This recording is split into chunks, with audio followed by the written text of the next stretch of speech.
अष्टविनायकांपैकी एक असलेल्या कर्जत तालुक्यातील सिद्धटेक येथील सिद्धिविनायक मंदिरासमोरील अतिक्रमण केलेले थडगे हिंदुत्ववादी संघटनांसह जाऊन नगर शहराचे आमदार संग्राम जगताप यांनी हे थडगे उद्ध्वस्त केलाय। सिद्धटेक येथील सिद्धिविनायक मंदिरासमोर काही दिवसांपूर्वी थडगे बांधण्यात आल्यामुळे हिंदुत्ववादी संघटना संतप्त झाल्या होत्या। आमदार संग्राम जगताप यांनी आज हिंदुत्ववादी संघटनांसह सिद्धटेक येथे जाऊन थडग्यावर संतप्त जमावासह हातोडा मारून ते वादग्रस्त थडगे उद्ध्वस्त करून टाकले। यापुढे हिंदू मंदिरांवरील अतिक्रमण खपवून घेणार नसल्याचा आमदार संग्राम जगताप यांनी इशारा दिलाय। आमच्या हिंदू बांधवांचा पाठपुरावा सुरू होता। प्रशासनाला त्यांनी लेखी स्वरूपामध्ये निवेदन देखील देण्यात आलं होतं, पण प्रशासन याच्या बाबतीमधली कुठली भूमिका घेत नव्हतं। पण ज्या वेळेला सागर भाऊ असतील आम्ही सगळ्या मंडळींनी जाहीर केलं की आम्ही स्वतः या ठिकाणी जाणार, ते थडगं काढून टाकणार, त्यावेळेला प्रशासनाने काल लगेच ते काढण्याचं काम केलं।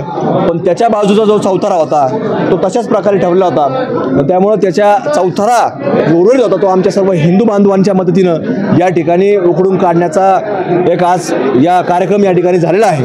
त्यामुळं ज्या ज्या ठिकाणी कुठं आली दिसल त्या ठिकाणी बजरंगबलीच्या रूपानं सगळे आमचे हिंदू बांधव उभा राहतील आणि निश्चित रूपानं आज मंदिरांच्या प्रांगणामध्ये असे प्रकार होत असतील तर ते कुठेही आमचा हिंदू बांधव सकल हिंदू समाज सहन करणार नाही।